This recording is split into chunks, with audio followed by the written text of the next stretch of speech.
Welcome to the University of Illinois Springfield. My name is Ann Craig. I'm the director at the Illinois State Library, and I'd like to welcome all of you to the ILEAD USA program. I'd also like to welcome our state partners in 9 other states to the program as well. Yay! Yes, applause, applause, applause. This is a wonderful thing. 9 other states.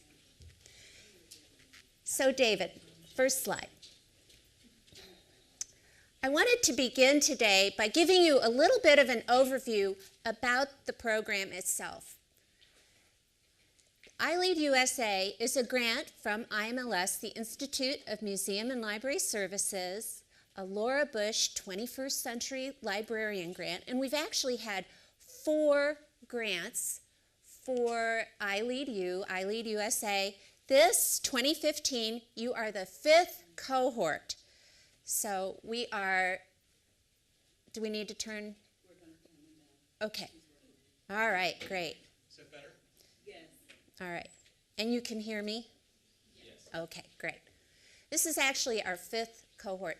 And we came up with this program because we knew that we needed a way to help library staff couple whatever their users needed with technology skills. That we knew that technology wasn't necessarily an ends, a means in and of itself, but that we could use technology to help meet user needs.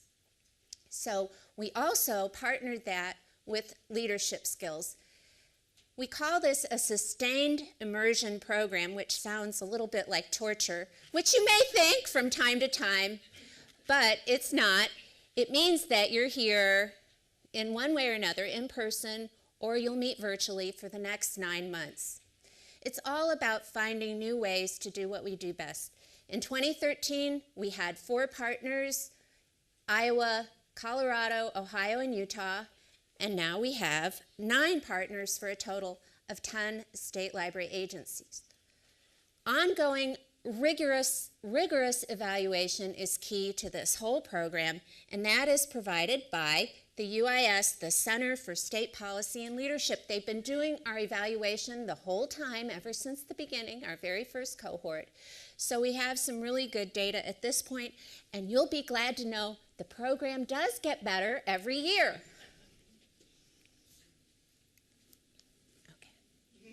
So yes, this is one of our instructors, Karen McBride. And incidentally, everyone appearing in this PowerPoint has no idea that they're appearing in this PowerPoint. So when you sign that waiver, you sign that waiver. We gotcha. So we know as state libraries that our most important role is to help keep libraries relevant, to help you understand what your communities need.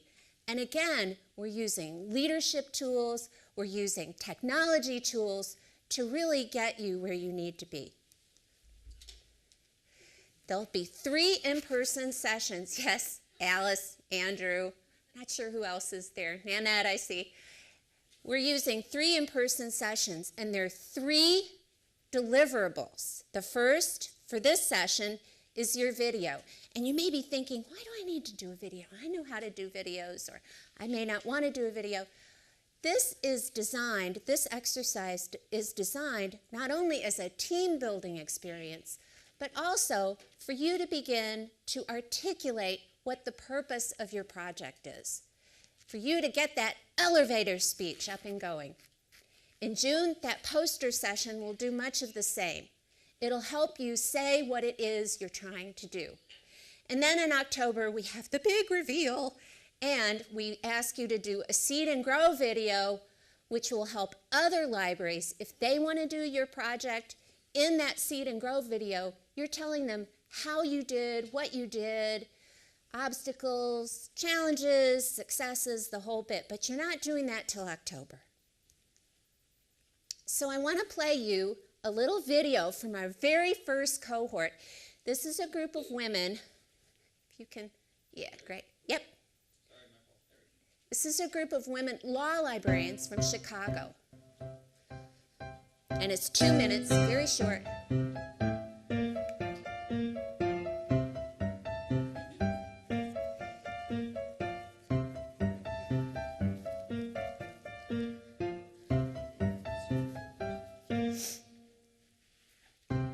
We are in Springfield, you guys, right?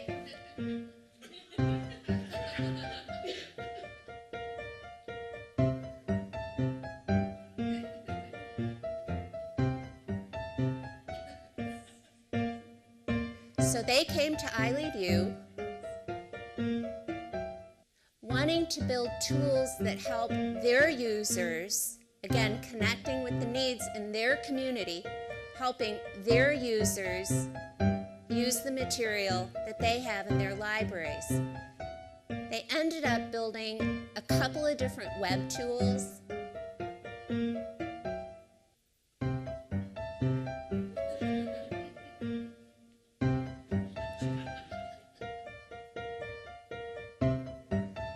And you can see that they used the library here at UIS as a backdrop for their video.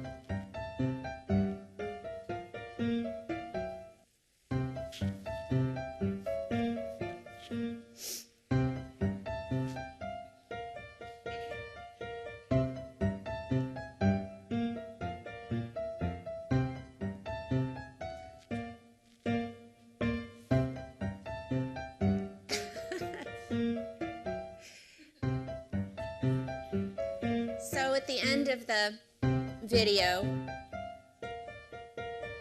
you can tell they were very excited about what they were doing. It's not professional Hollywood quality, but it did help them begin to articulate what it was they were doing.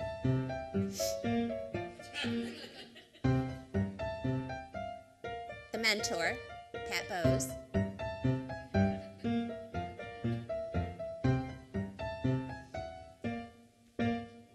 So there you have it.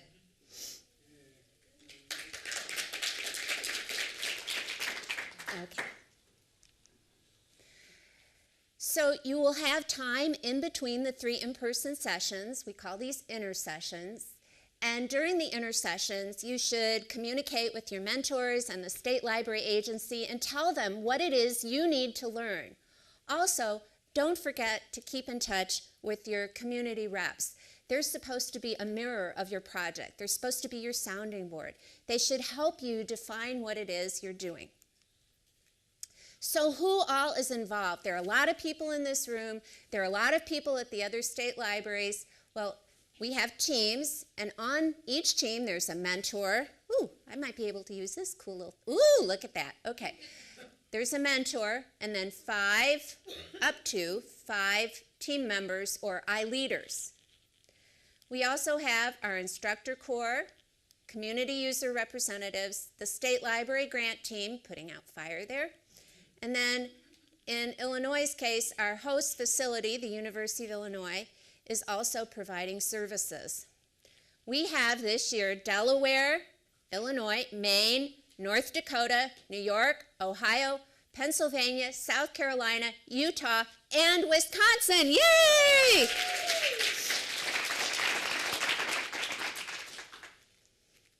Your support system as you go through this project is mentors, instructors. Also, lean on your other team members.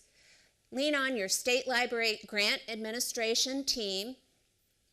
Your user representatives. Here in Illinois, we have our UIS conference staff. But don't be afraid to talk to your coworkers, your family, the people around you about your project to further refine it. So what should you learn? This is a great picture. Yes, once again, nobody knows they were going to be in this PowerPoint. This is a great picture of our GED team from last year, and their t-shirts say, "Keep calm and get your GED." So what you should learn? You should learn about connectedness. And this is a great time to work in a team and to learn to work in a team if you've never done so. And it's also a great time to talk to other types of librarians. You may not ever be around if you're a public librarian, you may not ever be around school librarians or academic librarians or special librarians. So take the time to talk to other types of librarians or library staff and find out, what are their challenges in their communities. Connect. You should also learn about the power of technology to meet needs. You will learn lots of things here that you will not actually use in your project. That is okay. You are looking to learn a palette of tools, and from that palette, you can select whatever it is you want and pitch the rest.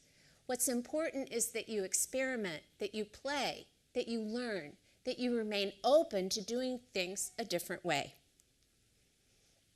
You also, this is a cohort learning the llama dance, which you'll find out more about later. This is do I have that right, the llama dance? Yes, the llama dance. So this is a cohort learning the llama dance, and I can guarantee you that a number of people in this audience would never have thought they'd be learning the llama dance, but there you have it. They had courage to try new things, and by this I mean, even if you think you will not succeed at something, don't worry about it. This is a safe environment. There is no jeopardy here. There is absolutely no failure. You got here. You've already succeeded. And even when you're unsure of something, this is our lobster from Maine last year who's rating the candy dish. Even when you're unsure of something, to go ahead and try it. And Gwen and I know we need at times to say, okay, our project isn't focused. We need to focus. We need to shed some things that maybe just aren't working, just don't fit. When we started ILEAD U, it was like building the bicycle as we were riding it.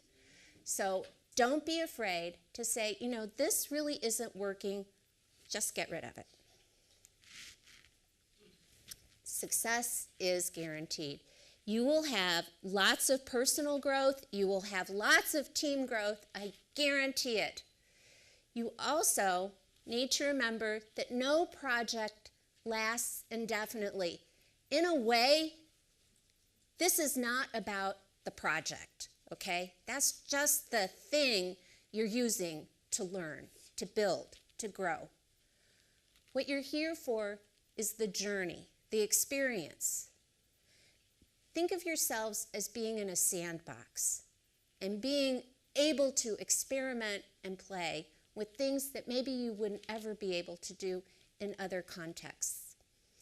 So know when to say when and chuck it. And also remember that in the virtual world, usually nothing is ever really finished, right? So you're going to get to October, you will all get to October, and you will have something, I promise you. I always say, channel Ms. Frizzle. This is probably a copyright violation, Alice, to have this up here. Channel Ms. Frizzle, get messy, do it.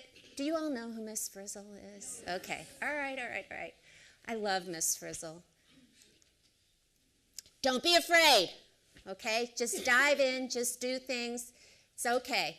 Lots of people are here. And don't be afraid to ask questions even if you don't have the whole idea formed yet. That's okay. You won't sleep a whole lot while you're here. You've probably already figured that out. And we don't let people starve. Ever. We also think of this project as a grant to each of your communities and to each person. So think about, as you're going through this, what's going to happen after my 9 months? Can I sustain this? Well, a way to do that is to try to keep in touch with the people who gave you this idea, or the people whom you're trying to work with to meet whatever need it is you're addressing. And think about, and this will happen naturally, thinking about how you can use what you've learned for all kinds of other purposes. We're here to help. The state library staff is here to help. State library staff in other locations, they're there to help. This is all about you and your team and going on this wonderful journey together. Are there any questions, any tweets, anything that I can address for you? Okay. Well, I think I kept on time. I did. Anything, Sandra? Okay. All right. In that case, it is my pleasure to introduce to you David Lankes, who is, yes, a full professor from Syracuse University. Yes, yes, yes. When we started working with David on this project a few years ago, David was our inspiration in many, many ways.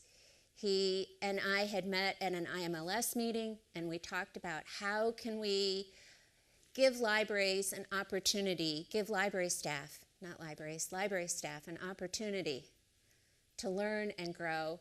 And long story short, this partnership that we have with David, that's what you're about to embark on today. So, no further ado, David Lankes, ladies and gentlemen. Thank you, thank you, thank you. Let's see. Do all the fun stuff. Can you hear me all right in the back? All right. Before I begin, I would like to send a message out. Oh, what's that? Thanks. Send a message out to my New York colleagues who may be watching. You will be happy to know that I got to Chicago and it was snowing, and I couldn't almost make it here. Could have driven to Utica. Instead, snow in Chicago. All right. So, a great beginning. No fear. We're going to, everything's fine. Anne's the mother bear. She does a great job. No failure. You're going to be fine. We'll get you through this. We're going to feed you on a regular basis. And so with that, I would like to then continue the theme by introducing for you my presentation, which starts with everything you learned in library school is wrong. So it's always good to begin a new effort by telling you precisely how you screwed up the previous one. And in this case, as a library school professor, I'm the one who screwed things up. And so part of the reason we created ILEAD U was to try and fix things. Actually, I was talking with some folks who weren't necessarily happy with this title, so I did change it a bit. Almost everything you learned in library school is wrong. So I don't want you to think everything is. The other thing is I want to get a bit of vocabulary going early. You may use it or you may not. I'm going to use the word librarian a lot. Now, what's interesting is when some of us use the word librarian, we mean that as a very inclusive term. Yet some people use that as a very exclusive term, right? I am a librarian, you are a paraprofessional, I am a this, you are that. We need to get over that really quickly. I think there are 3 ways to become a librarian in the world. Number 1, you go to library school. This is the preferred method because it keeps my family fed. Number 2, you get hired and they call you a librarian. Whether you know it or not, right? But we have that situation. There are whole states that can't afford the tuition that it takes for library school and such. And so we sort of end up in this position and we're not quite sure what to do. Now, what I love about this program and what I love about the state libraries that I've talked with is a recognition that just because you have that title doesn't mean you should be left on your own, that it's in fact a responsibility of the whole profession to bring folks along.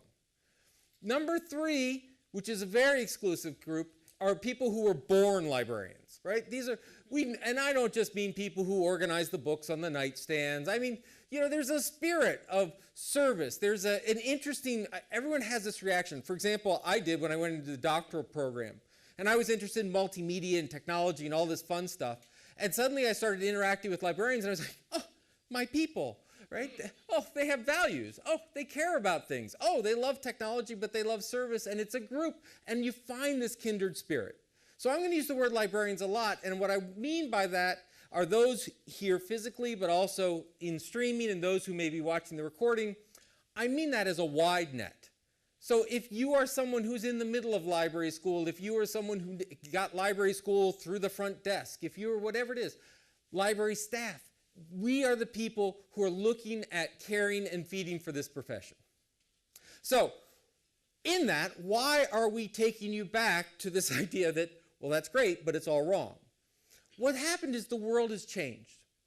And what's very interesting is, Twitter didn't change the world. I've been watching the Twitter feed, and clearly people are believing that Twitter didn't change the world because they couldn't get onto it. But this idea that somehow new internet, new technology, this totally shattered our understanding of the universe. I would argue that potentially indoor plumbing had a greater effect on the population than Twitter. It did little things like allow us to move from a life expectancy of 40 to 70. I think that probably had a pretty major effect on our world. And the other thing that we're seeing, the technology is showing, it's making it bigger, but we're seeing this rather dramatic shift from institutions and organizations and buildings to individuals. Now, I don't just mean that in libraries. I mean that, for example, in education. In education, the model, and the reason I'm not standing on the stage is a political statement, right? The old idea of what is it? The sage on the stage has been replaced by the guide on the side, right? It's the old model that you probably lived in an auditorium like this at some point, and as the instructor, I looked out, and all I saw were empty buckets. And I would throw bricks of knowledge delicately into the audience, because it's easy to throw delicately through bricks, and it would, bang into your bucket, and then you would have learned. And if maybe it didn't make any sense, perhaps your bucket was a little too small, right?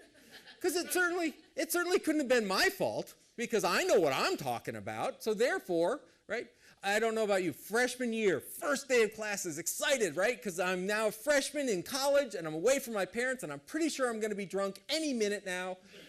And I go into my first lecture, and an hour and a half, I'm walking back to my dorm going, I'm done with college. What was that all about? I have no idea what a lecture is. Where was, I tell freshmen coming in, I said, please, before you graduate, thank your teachers. They're the last professional teachers you'll ever have in your life. Now you're stuck with me, right? But we said that's not how it works. We don't teach people. People learn, right? This idea that when we come to a community, it's not a matter of saying, this is what you're going to know because I said so. Because we know that you could sit in that chair and go, no, right? I disagree. I'm not going to learn. I don't like it. I'm hungry. Whatever it is, they're different. That won't happen here. But this idea that shift has happened.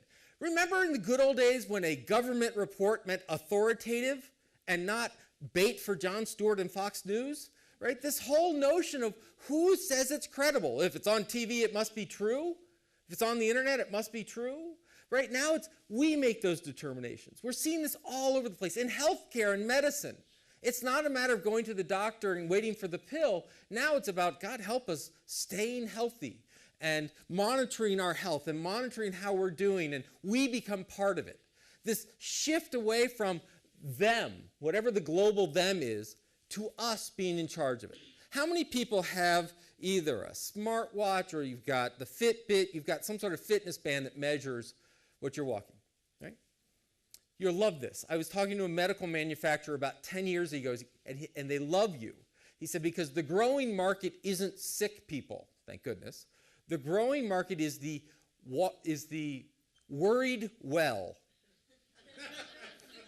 That you're healthy, but you're worried you're not going to stay healthy, right? So I can tell you how my son is 11. He comes home, he's got his Fitbit, he's like, Dad, I got this many steps. And I'm like, well, I got this many steps. He goes, yeah, but I'm not fat. So, it's yeah, that's my son. He's, anyway, that would be bad. Anyway, the point is, librarianship that's happening too. Think about it. We're librarians. What makes us librarians? For how many people went to library school and they actually started with actually, I'm curious. How many people, when you went to the library school, actually started with the definition of what is a library? I'm surprised there's one. I'm surprised there's two. So what we're going to spend a little bit of time on is our buddy Einstein here said, common sense is the collection of prejudices acquired by age 18.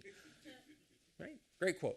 I would argue that how we see the library field is not from some sort of truth. is not from some sort of grounded reality, is not from some sort of magical instantiation of the universe.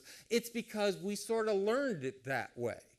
And part of what we need to do now, and part of what ILEAD USA is about, part of all of this is to relearn what librarianship is. Because as I said, right, how many started with this idea of what is a library? The answer is probably none, and I include myself teaching it because it's kind of assumed. Well, you're in library school, you didn't just like accidentally show up here, clearly something brought you here. But if you look at it, it's one thing to say we know what it is. Like this is the Oxford English Dictionary version of what it is, right? So we're gonna excuse the room in a private house where books are kept, fine. Collection of programs and software, fine, we'll let them use that for now. But we'll go up to the top. A building or room containing collections of books, periodicals, and sometimes films and recorded music for people to read, borrow, or refer to, such as a school library. Now, what's wrong with this definition, he says? Well, what's the difference between that definition and how we think of a library and this? Because the truth is, there's a good chance that people in this room and watching this stream are responsible for this, right? This is the used book sale, right? This is when all the librarians retire from staff and they go join the Friends of the Library so they can keep the books you're trying to weed and they can put them back in and call it a shop, right? This is the vicious circle of, it must be important, let's keep it. I tell the story, in where I live, we have a pretty good recycling program, and once a year they have book recycling, and so you're able to get rid of all your books and they'll be recycled. And people on the library board, I was on the library board the first time they did this, they went, what? Recycled books, we must save them. I mean, it was like, bum, bum, bum, we're going to storm the barricades of the recycling center and take our textbooks back.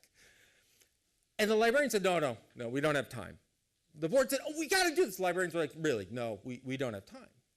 And the librarians and the board members said, I know, I run a scout troop. We'll bring Boy Scouts in and they'll help sort it. And the librarians were like, okay, we got to be honest. We did have time and we went down there. And it turns out what people recycling and what we consider books are not necessarily a shared definition.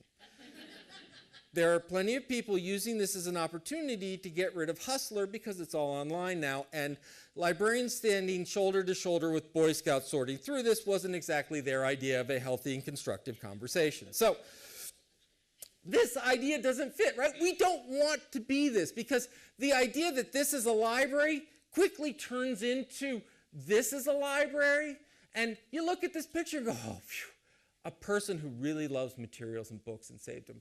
Hey, wait, is that a lamp in the back? Hey, is that a dresser? Is that his house? Yes. This is a psychopathic hoarder. This is, right? The difference between a librarian and a hoarder? Canvas bags. Canvas bags. I used that at the University of Toronto, and what did they give me as a gift at the end? A canvas bag, right? Because, this is even a nice hoarder, but we've all seen, this is the nice hoarding where they go and fix them in the 30-minute segment, but we've all seen that one on TLC, which is not so happy, right? Because this is the next step, right? This is not what we want people to think of as a library, and yet it's a place that collects books and materials and sometimes sound and video. So that definition doesn't work very well. We don't like that definition because we don't want to include that, right? And that turns into things like, well, what is a librarian? Because if you look up the definition right now, you're probably many people sitting there going, what is the definition of a librarian? It's someone who helps and works in a library, sometimes with a master's degree. Really? Does that include anyone in the library? Now, sometimes I just started with a pretty big inclusive list, but there are some people that really don't want to be considered librarians if they're working in that building, right? They're janitorial staff, there's security staff, there are some head of human resources that really sort of glad that they're not librarians, etc. Right? So this is a problem. And yet, this is the common sense that we have been trained is librarianship. It's a place with stuff. We maintain the place with stuff. And if that were how we looked at libraries, we wouldn't need this project. because I can teach you how to maintain stuff. It's not a big deal, right? I can teach you MARC and now RDA and OMI, and we can learn about different metadata initiatives and such. But it's got to be something different. Imagine, for example, if I said that you were a farmer. People go, okay, I'm a farmer. Now, what's interesting about farming is that a farmer will be as part of an identified profession that went back to, I'm tired of getting eaten by saber-toothed cats, I'm going to plant some wheat now. And yet a farmer today does radically different things with different tools in different means to accomplish the same task, which is to raise food, right? If you were a farmer in the 18th century and you met a farmer today and you started talking about gene-modified crops and harvesters and GPS locations and crop rotations, whatever, they would go, how are we the same profession? And yet, that's the lineage. We have a lineage of librarianship that goes back 4,000 years, and yet, do we still look at ourselves the same way? Our tools change. Our methods change. And so, we're moving to this person away from an institution. In other words, a library should not be defining what a librarian is. A librarian should be defining what a library is. And that is a big change. And if you're sitting there going, well, don't we do that now? Anyone know where this quote comes from? Pop quiz. ALA. Oh, you're going to be embarrassed. It's your code of ethics. It's number 1 of the ALA code of ethics. You guys have to have this memorized. We're talking about librarian tattoos. Good place to begin.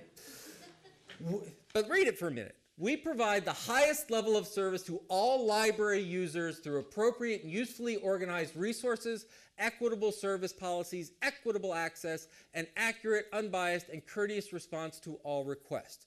Now, if we read that for a moment, does that mean that if you're a librarian and you're not working in a library, screw them? Right? Because you provide it to library users, but if they're not library users, you don't have to be, courteous? No. You don't have to be any of it. It doesn't work. Quick joke. That's all I have is quick jokes. So, Mary the librarian dies. It's always good to start. We were watching Disney movies. Isn't it amazing how every Disney movie starts with death? Anyway, so Mary the librarian dies, goes up to heaven, and God calls a meeting. And God calls to this meeting 3 people. He calls Mary the librarian, he calls Melville Dewey, and he calls Linnaeus, the father of modern cataloging, right? And God says, I've got a problem. He says, I've done it. I've pulled the trigger. I've called the apocalypse. I brought all the souls up from earth. They're sitting behind that door. Little bitty problem. When I made this deal, there were a lot fewer of you, and now you got busy, and there are like 9 billion people I got to sort through. I'm not quite sure how to do it. So Linnaeus says, no problem. I got this one. He goes, he opens up the door. Hour goes by. 2 hours goes by. At hour 3, the door opens and he crawls out and says, I couldn't do it. I gave up. He says, I ran out of Latin. He says, when I got to steampunk Japanese teenagers, I just didn't know what to call them. Forget it. So Melville Dewey, being the humble individual that he always was, says, I got this one, no problem. Goes in, closes the door, hour 1, hour 2, hour 3, gets it to 5 hours. 5 hours, Melville comes out. Glasses askew, says, I couldn't do it. I gave up. He says, I ran out of numbers. I was dividing them by religion, and after I got through all the Christian sects, everything, did you know there's other people besides Christians? So he's out. So Mary, just not enjoying sitting in committee meetings, says, I got this one, walks through the door, 10 minutes later, walks back, says, done, handled. God says, what'd you do? Says, real easy. I said, everyone who's ever supported a library budget, please raise your hand. The rest of you can go to hell. So he's here all week. That's right. Try the steak.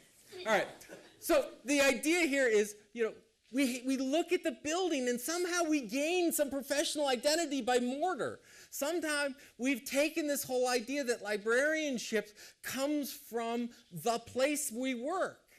And yet, what we have to offer as society goes so far beyond that and beyond a place with stuff and sometimes recordings that's organized. So for the rest of the day, rest of my time here, I want to break down 2 pieces of common sense. Common sense number 1.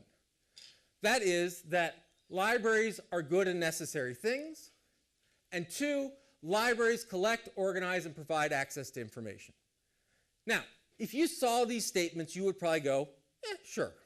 But I gave you the big rigmarole and the bad joke, and so we know there's already a problem with these 2 statements, which is that libraries do nothing but exert gravity and shield you from the rain, right? They're buildings, they're org charts, it's people, and so what we need to do is change this to not libraries do this, but librarians do this, right? So that's the first mental shift.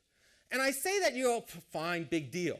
Had a wonderful librarian. She had some community members come to her and say, we want to learn how to square dance. And they didn't have room in the library, so what she did, she went down the street, and I'm not making this up, to an ice rink, and she had a square dancing session in the ice rink. Apparently not on the ice, though that would have been hilarious. And the next day she came in, and these librarians were giving her the evil stare, you know, the passive-aggressive. And she said, what? And they said, what was that? She goes, it was a library program. They said, no, it wasn't. She goes, what do you mean? Because it wasn't in, say it with me, the library, right? That attitude slips in everywhere. The library's where you are. It's in what you're doing as the service, all right? So that's the first thing. So let's then take one of these statements. Let's take this concept that librarians collect, organize, and provide access to information and break that one down a little bit. See if we're happy with that one. The first obvious question that you probably didn't hear about, but increasingly are hearing about is, for whom? You collect, organize, and provide access to information for whom? Right? Everyone? Is it really everyone? Think about it for a moment. If you're in a public library setting, what percentage of taxpayers come into your library for you to get service? If it is like the vast majority of public libraries in the United States, that number is well under 20% of the population. Now, they may be well served, they may be the neediest 20%, but to say that you do it for everyone is not true. So, are you happy with that? Are you okay with that? Who makes that choice? There's a great line in usability study that goes something like, if you design a system for everyone, you design it for no one. Knowing your population, we're going to hear later today about usability for all different kinds of communities, different expectations, different physical communities, different age groups, all of this, knowing for whom is important. And yet, as in library school, we said, no problem, you'll figure that out when you get to the library. By the way, we're not going to actually tell you how to figure it out, but you'll figure it out when you get into your library. Because you're all working in a library, regardless of the fact that a huge percentage of our professional mass actually exists in vendors, in different companies, in things that are nowhere near a library. And here's the biggie. Why? Why do we do this? Right? This is that pathological hoarding question. Why do we do this? Are we insane? Right? Ann Craig walked in just a few minutes before you did going, I said, hi, Ann. She went, and then lovely. I said, what's better, Ann? She goes, work. Why do we do this to ourselves, right? Why do we on a regular basis and do this information? Right? Well, I think the why comes from this problem, which is, here's another term which we take for granted, information, right? We provide information, we organize information, we slice, we dice information. Information is like a Ginsu knife to us. We can go ahead and make you an information soup. We can make it a salad. It could be a necktie. It can be a floor polish and a dessert topping. Right? How many people know what information is? All right? So you're welcome to tweet your answers while streaming, but I'm going to pick on the guys in front of me. Who has a definition for information? Everyone's shy and scared now. Organized data. I like that one. Good job. Absolutely. Right? So, you know, it's this stuff. It's data, but it's not just any data. We don't just throw it on the floor and hope for the best. We organize it. We put it together, and that adds information. Anyone else? Something that's useful. Something that is useful. One definition is often put is, it is a difference that makes a difference. right? Because you get into all of this about, you read a book twice. Was it information both times? Was it the same information? Some of you probably ran into this little hierarchy, the data, information, knowledge, wisdom hierarchy. Data is the big stuff. It's measurement, ones and zeros, or it could be analog measurements. And if you add context to it, it becomes information. So if I say that, for example, it is 20 outside, 20 is data, 20 degrees, you go, oh, now I know what to do. Wear a coat, don't wear a coat. Unless, of course, you're in Canada, in which case you wear shorts, right? So information, it's squishy, right? How much context do you need and how far do you go, right? And then if you can get patterns or you can make something out, it becomes knowledge, that 20 is hot or cold, and wisdom, the ever elusive wisdom, is when you can take these patterns in context and make sense of it and use it for your own good. It's 20 outside. I can go to school and sell my mittens to unprepared undergraduates for $20 a mitten. Not saying I've done that, but I've done that, right? Or this one, because librarians, it's not just a matter of organizing it a little bit, we organize it a lot. Semantically rich, and this is Ferber. This is Ferber. Ferber is a great idea because we have works and we have manifestations and we have items and we have expressions and we have lots of stuff. We don't use it, but we have lots of stuff. We Ferberize things the way many people dry clean things, right? So we have information. Here's the problem. Any of these definitions, what is information to you and what is information to me is radically different, right? I don't trust who said this, so therefore it's not information, it's misinformation. I read this already, it's not new to me, therefore it's not information. Oh, it's confirming information. I'm not kidding. A fellow by the name of Zinn asked 50 different information scientists what their definition of information was.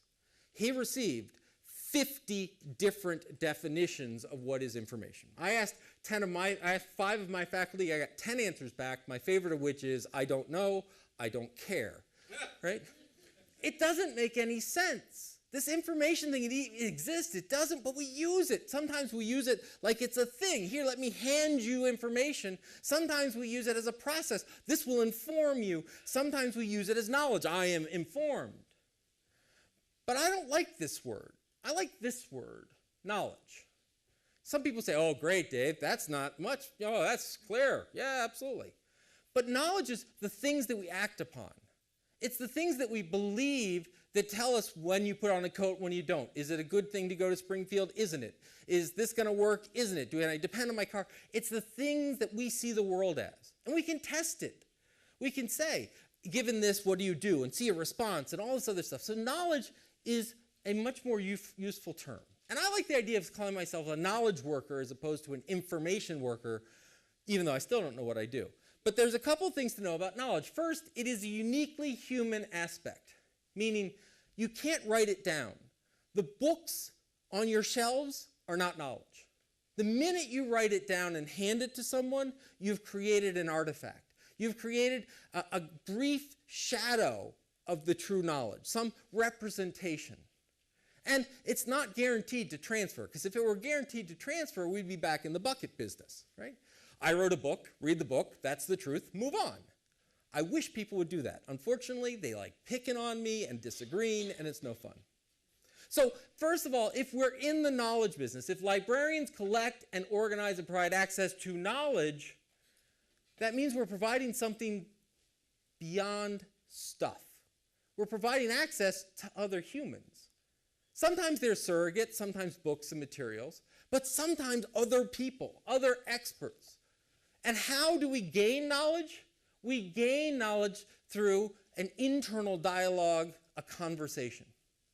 Now, the conversation is something that we go, literally, hey, how'd you go? Where'd you eat last night? Was it good? Right? So we're sort of, or how do I do this? Did you try this on Twitter? Did you see this? And we're having conversations. And individuals can have conversations. Groups can have conversations. Your team is having a conversation about what your project is. Whole societies can have conversations. But most of the conversations we have are with ourselves. And if you just said, what does he mean, I have a conversation with myself? Who are you talking to? Right? If you woke up this morning and said, it's 6:30, the bus leaves at 6:55, I could get out of bed or I could stay in bed. I could, have a bagel or I could have the bacon, right? That internal dialogue is you learning. You're going, you're testing, you're trying, etc. So that means if librarians collect, organize, provide access to knowledge, what we're providing access to are human conversations. That stuff, those books, that material, that's not knowledge. If you read a book, you're not having a conversation with the book. It's either tree pulp or bits on a screen. You're not having a conversation with the author because if you're reading Shakespeare, it's a neat trick, but I don't buy it. You're having a conversation with yourself. And we've all had some intense conversations, right? A book that changed your life. Mine was in junior year of high school, I read My Name is Asher Lev, and I realized that I could be an art geek and not completely alone, right?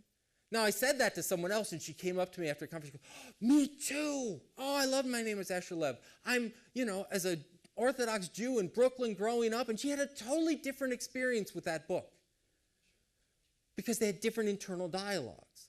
But the book wasn't the knowledge. It's what we took away from it. If you want to look at your shelves of stuff, they are not knowledge sitting waiting. They're kindling. And I don't mean kindling as in, oh great, burning books, good metaphor, Dave. I mean kindling for our imagination, our conversations, and they're starters. They get us thinking, they get our juices going. Some of the greatest learning doesn't come from a textbook or a nonfiction book, it comes from beautiful fiction. There's a discussion about access to women in the developing world having access to fiction. Because unless they had stories that talked about the possibilities of what they could do with their life, the limited availability of narratives, of stories, limited their development.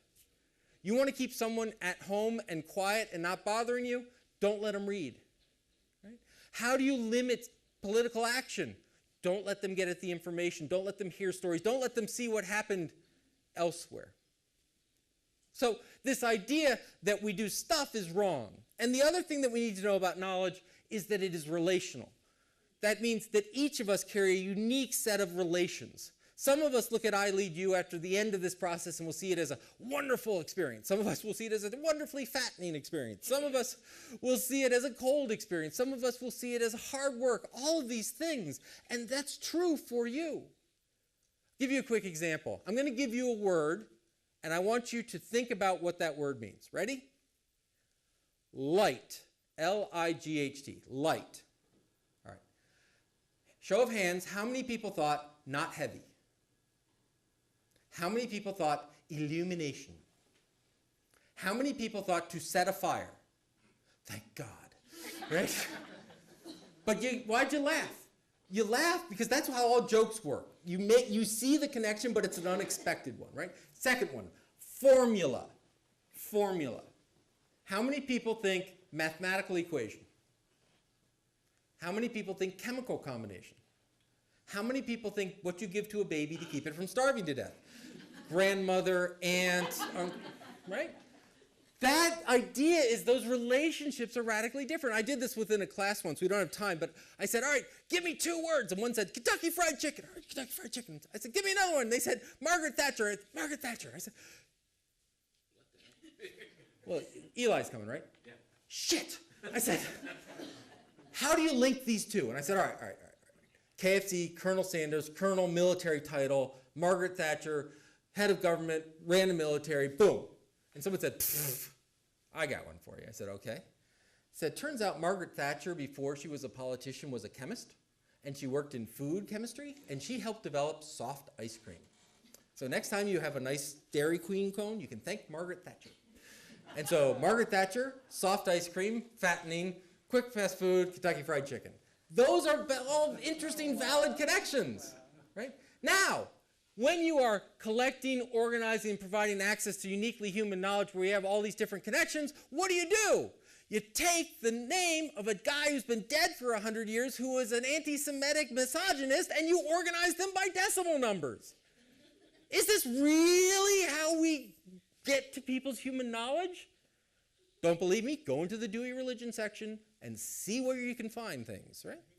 So this idea that somehow we have universal ways of organizing the world, that how my library organizes stuff or even looks or what services offer should somehow be standard across the world is crazy. Why is it that I can walk into a library right here in Springfield, I can walk into another one in Seattle, I can walk in another one in, and I'm not kidding, Namibia and Kenya, and they all have a reference desk, stacks, Dewey Decimal numbers on them, and somewhere hidden a poster that turns the numbers into like real English. Right? Why? Because we used to believe there was one universal way of looking at the world. It just happened to be coming from white landowning males. Right? But now we say, what does our community look like? How do we organize this stuff? Because we're in the knowledge business, we're not in the stuff business.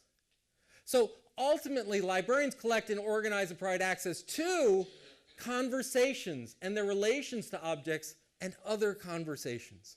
So when you are thinking about your projects in ILEAD U, you probably started with, what stuff do I have and how do I organize them? I've got lost stuff. How do I organize the lost stuff? I've got history stuff. How do I organize the history stuff? I've got tablets and their stuff. How do I get access to tablets? Stop it. What are your communities needing to know? And how do you link it? Because sometimes it's not the stuff, sometimes it's you. And sometimes it's someone else, and sometimes it's a person. Sometimes it's just a place. So ultimately, librarians are in the learning business. And the collection that we bring to that, the collection we bring to it isn't the things on the shelf, it's our community. All too often, librarians seek to lead their communities to knowledge this way. We turn our backs and assume that what our community needs is all the information that's created everywhere but the community. Think about it.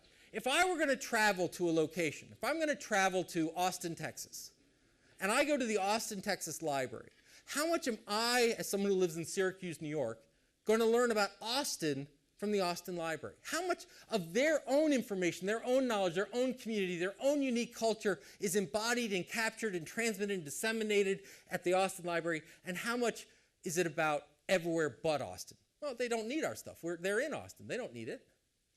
Think about this. Did any of you guys in public libraries have the tax form issue this year? Right? So what's happened? The IRS has pulled back because it's saving money, and they've left websites in their wake. And so they say, you can get it all on the web, unless, of course, you don't have internet access or don't know how to use the web, or even if you're on the web, have any idea what this thing is called. So what happened? Librarians stood up and said, we'll take it. And then they said, all right, here are the forms. Now they don't even give us the forms. So what's our option as librarians in that situation? All too often, our answer is, I'll become a tax expert, right? I was having fun last night with reference librarians who were showing off what they know, right? As different communities have pulled back, librarians have felt, oh, we guess we're going to be social workers now. Oh, I guess we're going to be tax experts now. Oh, I guess because in library school we taught that as a librarian you can be a generalist and you can know everything. We were wrong. What you need to think about is, you know what? Living 2 doors down from me, I bet there's a tax expert. I bet there's a law expert. I bet there's an artist. I bet there's a writer. I bet there's a naturalist. I bet there's someone brilliant that I never thought about before. That's your collection. When someone asks you for tax help, don't sit there and go, I'm going to do the best I can. Good luck, right? Bring in someone who can do this. Connect to people. When someone comes in and is sitting at the Abraham Lincoln Library, send them there. Connect them. That's your collection. Back to common sense. Next piece of common sense we've got to tear down is that librarians are good and necessary things. Are we allowed to ask that question? Yes, we are. So, some of you may have heard of a little town not too far away called Ferguson, Missouri. In the middle of Ferguson,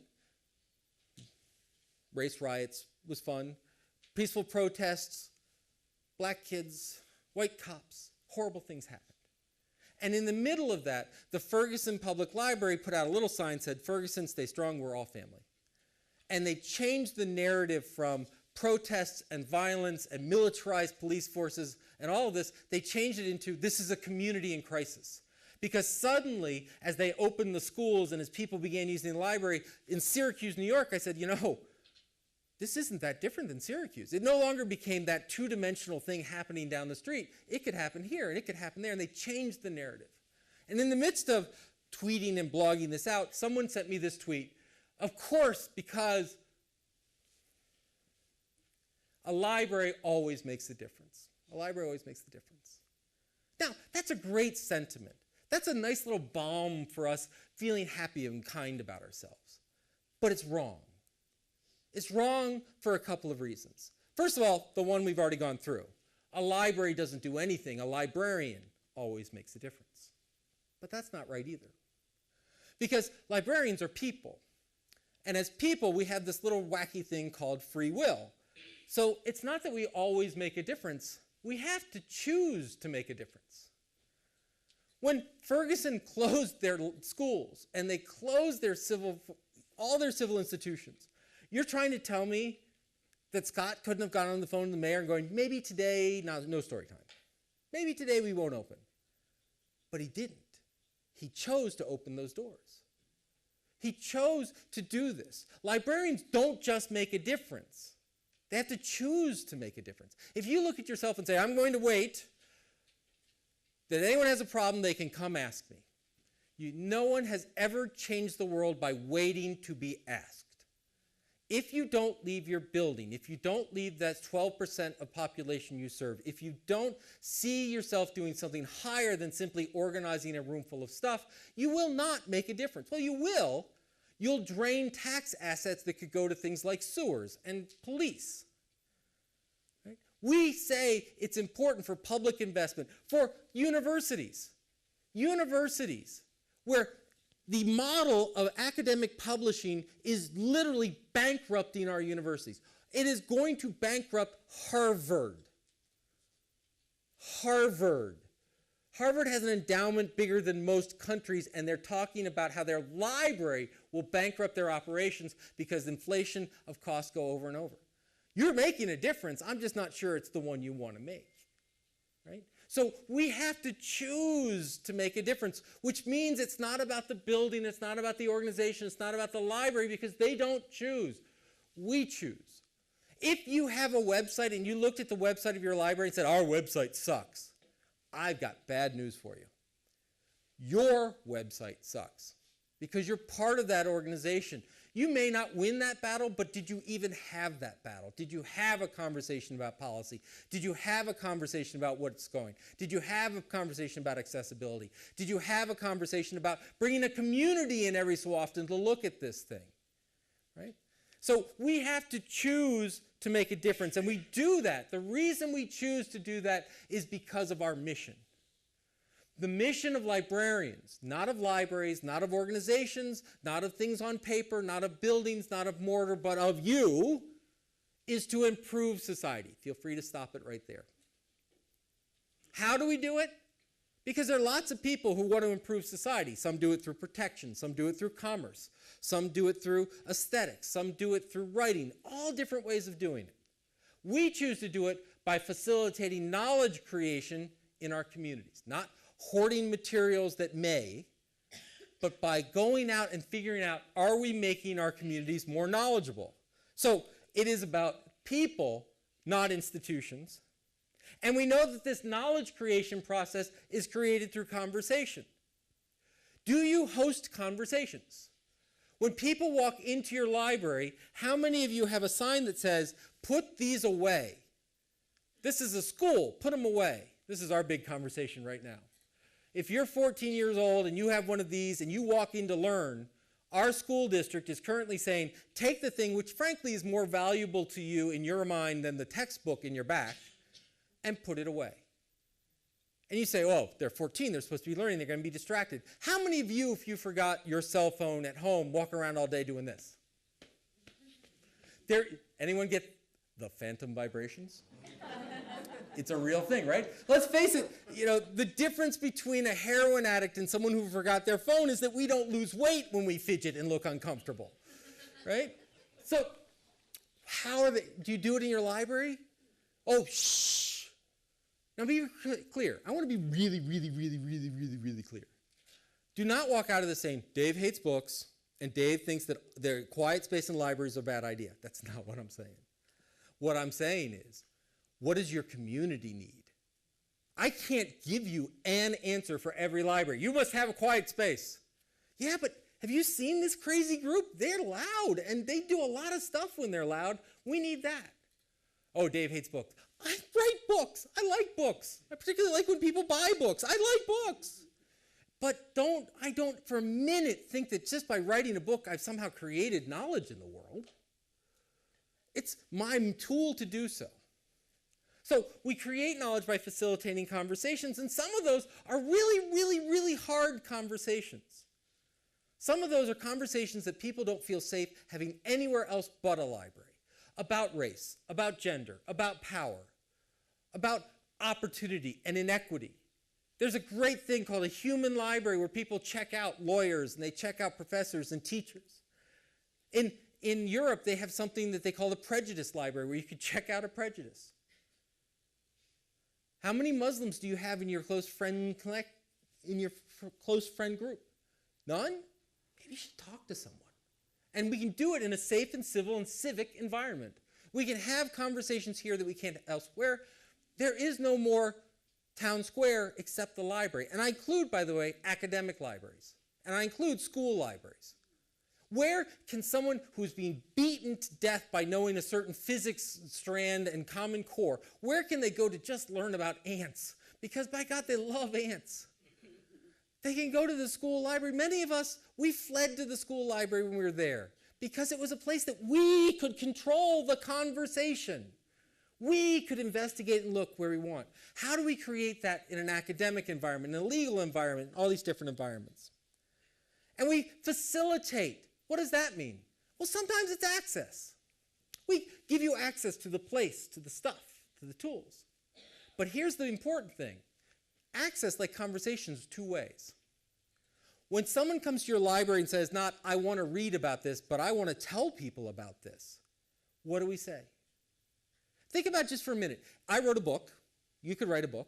I take my book, and if I walk in your library with my book, and I say, I'd like to put this on your shelf, how much harder is that than just pulling a book that's already on the shelf? And if the answer is it's a lot harder, then you're not in the conversation business, you're in the consumption business. You're in the Netflix of stuff business. If you're not allowing people to participate and organize and share, Eli will come. I don't think he tells this story anymore, so I'll tell it for him. If not, just pretend you heard it from him. He tells the story about when they built the distributed online catalog, right? Like the archetypical old school library catalog. You go and search for your materials. He had a patron and he goes, you know how I can ask if you have a book at this library? Eli, who's in charge of putting it together, said, yes. He goes, you know how I can find out if that book is somewhere at another one of the branches? And Eli says, yes. Is there a reason that people can't find out that I have that book at home? I'm perfectly willing to bring it in the next day and loan it out and share it. Now, if that sounds, what? You have access in a one-way mentality, that you buy stuff, that you then ration that stuff out, and you loan it to people. If you look at it and suddenly go, I hadn't thought about that, then suddenly you're in a sharing economy, and you're sharing, and suddenly you begin to go, well, they can share books, but they could share experiences, and they could share images, and they could share talents, and they could share all new things. That's a different way of looking at it, and it's librarianship because it's about knowledge. How much is your project in ILEAD USA, and how much are your library, your organization, you as an individual, how much are you not about bringing people in to consume in your library, but having your library act as a bullhorn to tell the world about your great ideas and unleash your community to the rest of the world? It's why, by the way, I hate the term user. Old joke number one, only two types of people have users, computer scientists and drug dealers.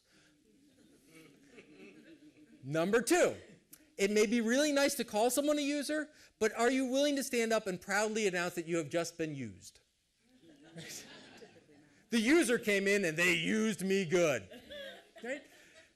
Right? Then we become abuse victims, right? So, user, not big fan. Patron, not in the 18th century painting, not so much. Reader, they're going to be people who learn from reading and writing and drawing and making and videos and all this kind of stuff. Why would we ever restrict knowledge creation to a single tool? It's like saying, I'm sorry, you can only learn with a pencil. I can't use a pen? No, why not? Because all we have is pencils. You know, this idea of it's not then about them and what they're trying to get, it's about us and what we're willing to provide. Right? I mean, you got to remember, in the 1970s, we had an honest-to-God, field-wide, serious conversation about paperbacks. Right? People's like, oh, libraries are in the book business. No, we suck at the book business. If you're in the book business, you don't take a book, wrap it in plastic, slap a sticker on it, and let people eat on top of it in their own homes. That is not being in the book business. You're not. Get over it. You're in the learning business. So we provide access, not only to stuff, but access to ideas to share to other people. We provide training and knowledge. When people get there, how do they know? Not simply, can you read and write this language, but we had a whole GED program.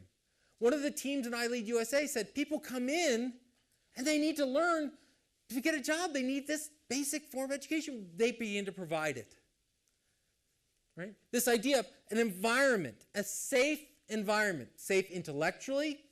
A library is a safe place to access dangerous ideas. A librarian is a safe guide to access dangerous territory. Right? That's what we believe in privacy and intellectual freedom. Do we provide an environment where people feel safe in doing this? How do we provide that environment? How do we allow them to come in and use that? And how do we build on their motivation? We assume that people come into us because they're already motivated, right? By the time they walk in the library, we assume they've already made the decision to use us. Do I have any school librarians hanging out physically? You have tons and tons of students who walk in to tell you about the term paper they can't wait to write on George frickin' Washington because it's President's Month, right? Right, never. Extrinsic motivation, by the way, is not a bad thing. Gamification is an extrinsic motivational technique to get people to ask questions and such. But intrinsic motivation, that's the goal. One of the examples of putting these together, Betsy Kennedy, the director of the Cazenovia Public Library outside of Syracuse, New York, tells the story. Cazenovia is a rich little enclave village on a beautiful lake, but it happens to be situated in the poorest county of New York State. And what they realized was there are a lot of people who may come to the Cazenovia Library or may not even be able to make it because they have such desperate needs. So they began setting up weekly service at a food pantry. And they began doing story times at a food pantry in this. And then they began doing, oh no, bringing new books and giving new books to people at the food pantry. And she tells a story about giving a new book to a young girl, and the girl starts to cry. And when she tried to figure out why the girl was crying, the girl said, "This is the first new thing I have ever owned." That book wasn't about reading. Remember that relational knowledge? In hers, it wasn't book equals reading equals knowledge. It was book equals self-worth equals importance. Right? And while they were there and they set up the book services, they realized that the parents bringing in the kids for the food services, they weren't having many opportunities because they didn't have the education, so they began setting up high school equivalency courses, and they began doing tutoring and mentoring of the adults. And when they ran out of room, they started working with the churches throughout the county so they could do this in lots and lots of places. That's the idea of what librarians make a difference, not we're going to wait till you ask a question, not, oh, look, we've organized the stuff. Be really clear. Part of the way we provide that environment and that knowledge is to organize a playground. Right? The academy. Everyone talks about academics and the academy being really boring and stodgy, yes? Comes from Plato's gym. It was a Greek gym where a bunch of smart people would like work out and say, hey, nature mean, how's that going? Well, let me tell you. There's this cave, there are shadows, right? Right? Your libraries, so I've already used one analogy, the books are kindling, but you should be lighting a Burning Man, going to having a playground for people to come in, experiment, try. Do things, not just read. People say, well, it's a place to escape, and that may be true. But that means as librarians, it's not our job to escape, it's our job to work like hell to engage people and provide them alternative narratives in their own lives. Right? And we improve society. This is the ethical counterbalance to the second. That is, We bring values to this. We bring a value of learning, that learning is vital and important. That it's vital and important in the most open environment possible, the most transparent environment possible. That we provide intellectual freedom and safety, right? And ultimately, we act as intellectually honest brokers. You are not unbiased. You have a bias. If you believe those values, you have a perspective that not everyone else believes. The idea that people learn in the richest, widest environment is not a universally held belief. People learn the quickest in a targeted way, where we test the hell out of them, right? How many of you in the public sector or in the school sectors have said, come to the library because this Common Core, highly restrictive thing isn't working, or you're trying to escape it? You are making a value judgment, and you are no longer neutral, right? You're intellectually honest. I have these perspectives. You may not. Because if you simply have someone come in and say, I'm interested in learning about man-made climate change, and you say, oh, great, here's the 99% agreement of the scientifically vetted world that it exists. And that member says, I don't believe it. That's all garbage. Let me tell you how quickly not to change their opinion. But 99% of the scientific value, there's 99%. It's right here. Right? You can't start where you want them to be. You have to start with where they are. And if you think about improvement, that means you're going to try and move them. You're going to move them to be more open, more intellectually honest, deeper in their discussion, more experiential, more hands-on. Those are biases. Those who improve society are not unbiased. You are not unbiased. By being a librarian and working in a library, you have made a declaration that there is value in a library. A value, by the way, which is very much at odds with much of the rest of the capital society we exist in. You believe in a public good in a place that doesn't always believe in a public good. There's a reason that academic libraries don't go, oh, you're in arts and sciences, this is your bill. You're in physical science, this is your bill. Because we believe by collecting and aggregating that together, we create well-rounded individuals. That is not an unbiased view. If you believe in privacy and the importance of privacy, that is not an unbiased view. Right? Remember, you're saying everyone believes that. Eric Schmidt wanted people to be able to change their name at 18 to just give up. Is that how we want to be? Right? Zuckerberg believes everyone should have a gender and should have their real name out there, what they're going to share in social networks. Is that how you believe it? I'm sorry, if you're going to come into my library, I first need to know your DNA sample. Thank you very much. Right? Those means you're not unbiased. You are not neutral. Neutral comes from the same root word as neutered. I don't think that's what we want to praise ourselves on, right? You are not invisible. You don't simply sit and wait, and maybe they'll ask me a question. You want to know the best way to support people's conversations? You go to the conversation. If you want to support academics doing research, how much time do you spend in their labs? If you want to support teachers teaching, how much time do you spend in the classroom? If you want to support communities building business opportunities, how much time do you spend at the Better Business Bureau, and how much time in the Chamber of Commerce? And get out of the damn building, because here's the trick. It used to be that the library was a building for librarians to do their work. It is not. It is a space for a community to do their work and the librarians to get out of to do the work of helping the community. That's the theme over and over again. That's the change that we're talking about. Library school used to be about maintaining a facility. Now it's about enhancing a community. That's what we're trying to go. And here's the big one. You are not alone. You are not alone. First of all, as ILEAD USA type, you're not alone as a librarian. You have a project team. You have a mentor. You have a community member. You're building a cohort. And this cohort, over the past 5 and 6 years, has built a pretty massive cohort of people who understand and buy this.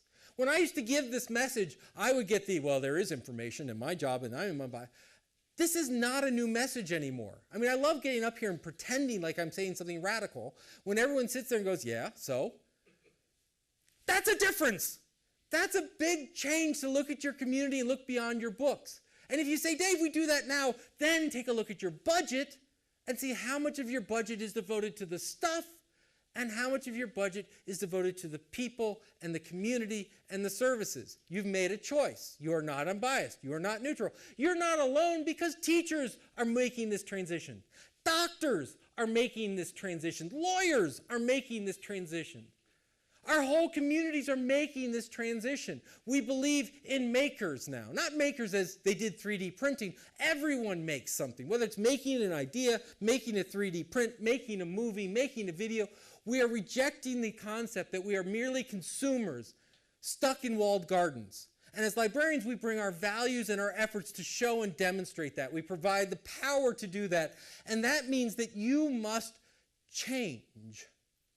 If you seek radical positive change, if you seek a community that embraces and is constantly learning, if you seek a community that is empowered and believes that it can make its own destiny better, if you believe that you can provide more opportunities to people than if you didn't exist, if you believe that, that's what you're going to bring to your community. And what you also need to believe is that the value that you bring is an improved community, not an improved collection. When someone sits there and goes, how good of a librarian you are, it is not the number of things you've cataloged, not the number of things you've shelved, not how many doors you've opened or toner cartridges you've changed.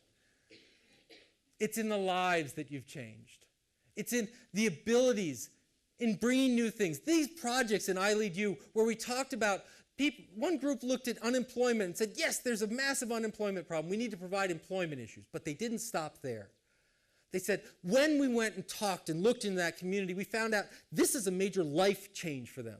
The first reaction when you're laid off is to go get another job. But when you think about it, when you look at it, maybe it's go back and get a different education.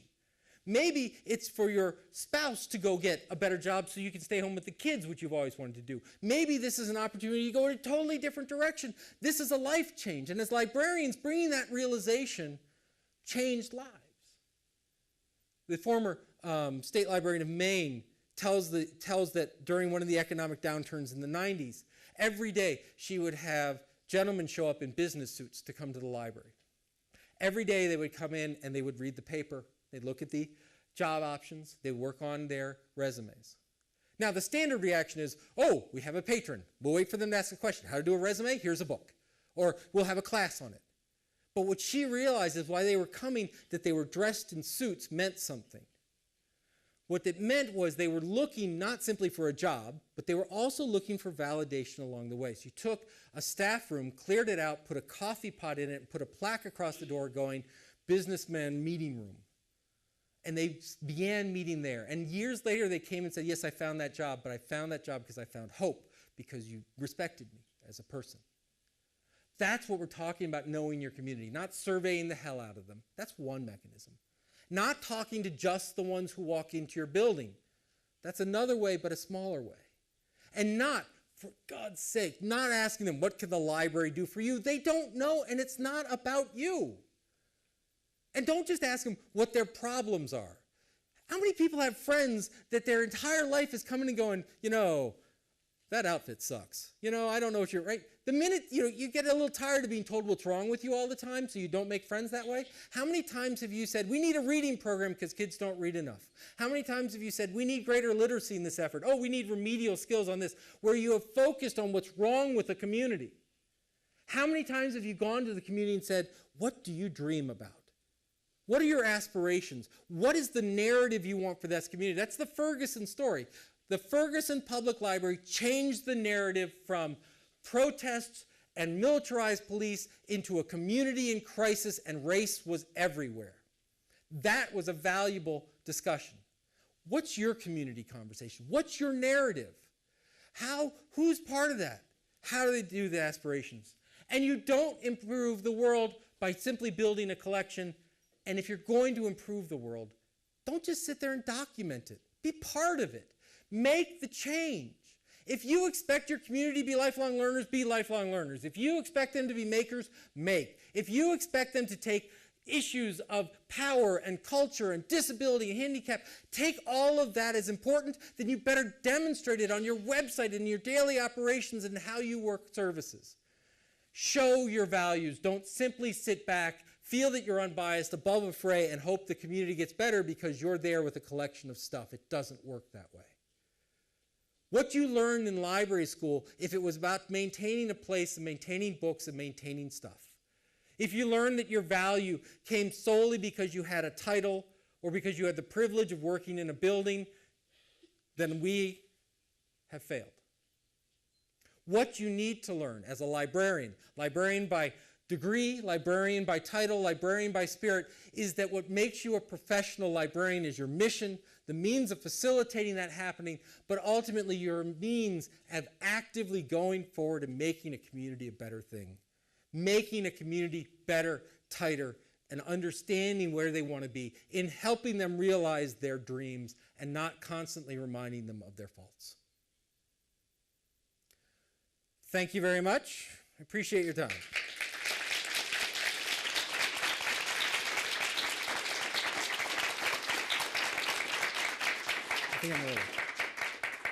I think I'm a little early, so we have time for questions or things thrown at us. Whatever's fine.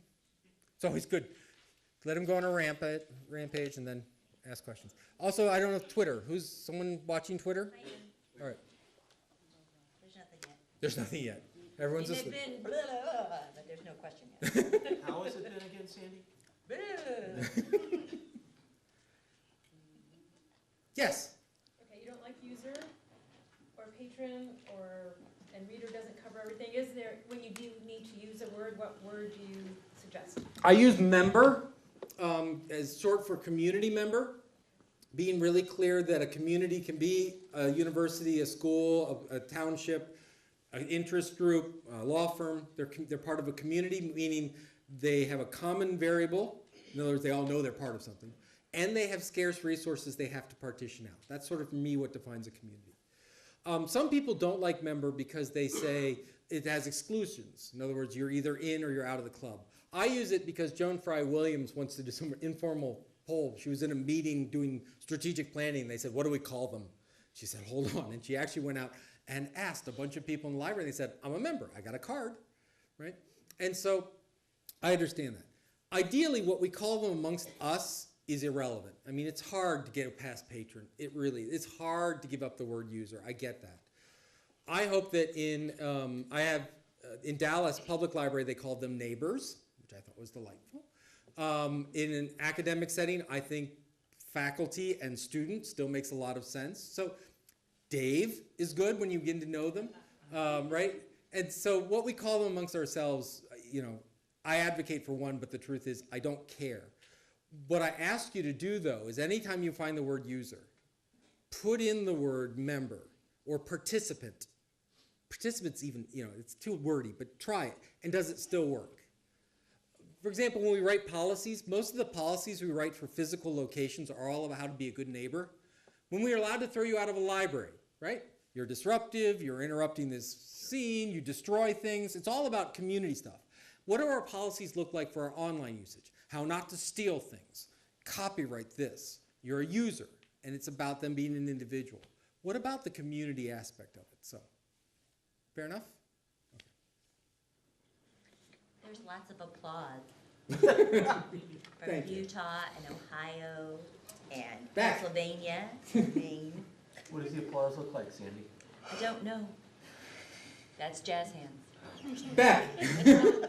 So I wonder if you have any good examples or advice for situations where you have a library where you have community members with kind of conflicting needs, and how do you recognize That's the hardest part of this whole thing, right? I got lots of stories that show how people can be participants and such, but when you have a community at odds, particularly if they're at odds about the library, then it becomes really difficult.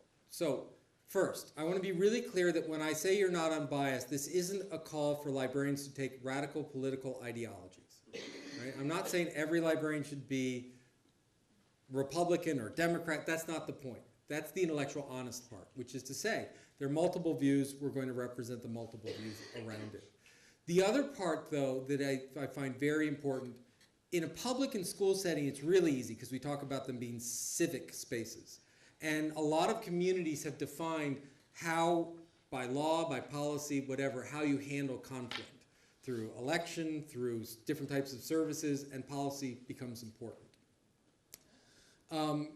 And the easiest answer I can give is that more speech usually helps more than less speech, engaging people on most points of view about where they're going to go. But bottom line, you're going to have to make a choice. Once again, Ferguson could have made the choice to close. They didn't. That might have negative repercussions as much as we like to talk about the positive repercussions. And there isn't a magic answer. The best you can get is if you are neighbors, if you're in regular connection and contact, at least you're seen as an honest broker and not as a quiet, low-powered institution off to the corner. We had a situation where I've had a school librarian quit her job because the school district she was a part of was going to implement some pretty severe censorship. And she said, I just cannot reconcile these two things. And while there's a thing about making money to feed your family, she found it just too much, and so she left the environment. And there are no good answers. I mean, there are no pat answers. The best you can do is constant engagement to build trust, and then hope that trust takes you through rocky times. Let me, Beck, how did the museum attempt to solve that you worked at? Well, the tricky thing is that, and it's one of the reasons I'm so interested in libraries, the museum truly is a membership, at least in terms of, it's like a country club, and its worst interpretation, you pay to belong, and oftentimes people go there because they want to buy safety in a sense, and libraries are like totally the opposite in a lot of ways. And I think about co-working a lot right now, and how people kind of pay for safety in coffee when they co-work. They go to like coffee shops, and they don't have to butt up against the geography of their community so much. And if you do, it makes it sometimes unpleasant, sometimes awkward, sometimes delightful. And so I guess my answer to you, Andy, is that the museum doesn't have the same problem. There may be museums that are free that do, but that hasn't been my museum experience. There was a really interesting, Free Library of Philadelphia, beautiful Beaux-Arts buildings downtown on Logan Circle. And right across from the front entrance is a park. And every day when the library opens at 9 o'clock, that park is full of people. And the minute the doors open, they all run into the library, which is like, oh, great. Until what you realize is that it's primarily the homeless population from downtown. Seattle has the same issue, back and forth. And they were dealing with this, this huge influx of population. And they began to sort of ask out libraries, how do you handle the homelessness situation? They got lots of responses about legal precedents, about codes, about ejection policies. And the choice that library made was to say, wait, we didn't say the homeless problem, because it's a community problem. They had a really popular lecture series where they bring high-powered authors in, and during one of this, a board member went into the bathroom and was horrified at the state of the bathroom. And so what they did is they began saying, well, what can we do? They invited civil service to actually serve meals and coat programs in that park. They then began hiring homeless bathroom attendants to make it sort of shared responsibility. They then opened, and this is going to sound like, a cafe. And the cafe was interesting because I think it was Bank of America funded it, with local big corporate sponsor, funded the actual construction. Starbucks provided the equipment and training, and local bakers provided the pastries, so they weren't in conflict with local bakeries. And it was staffed by a homelessness to work program, so it was providing them real work experience and pay. So I get, there are many situations where if you think beyond the immediate solution and get to a community-based solution, you can find it. But I don't want to, those are great stories to tell, but when you get into what do I do when this person wants to close the library down and this doesn't, and I'm going to be, how can I truly be unbiased in that? So following up with that, it's so easy in modern culture to withdraw from a community, to stay at home and watch Netflix, binge watch, whatever. how do you engage a community? It's easy enough, it's hard to be part of a community, it's easier not to be. It is easier not to be, but I have rarely found an individual that has no maker in them, no passion, whether it's in viewing and you know what they're binge watching and wanting to share with that community. And I had a local library that had, yes, they had the Downton Abbey party, you know, it was a nice cocktail party. They also had a 50 Shades of Grey party. Now that's one where they deliberately did not do it in the library. They did it in Uno's down because apparently there were vendors available as well. Leave that there.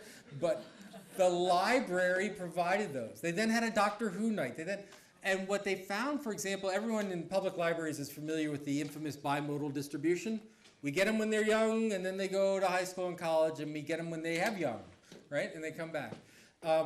This library worked really hard to how to capture tweens and teens and having them organize sessions and video sessions and gaming tournaments and such. So you've got to be out of your building. The shut-ins are not going to come to you, but you need to go out of the buildings, and you need to prioritize which are going to give you the most bang for the buck. Sometimes that means bucks literally, as in resources, and museums do some of this as well, and sometimes it means greatest reach. You had a question. Yeah, from Utah. How do we change the library schools? Hire me. No. Here's the big thing. In library schools, a couple of things need to change. Every course taught needs to have a practica and symposia component. What does that mean?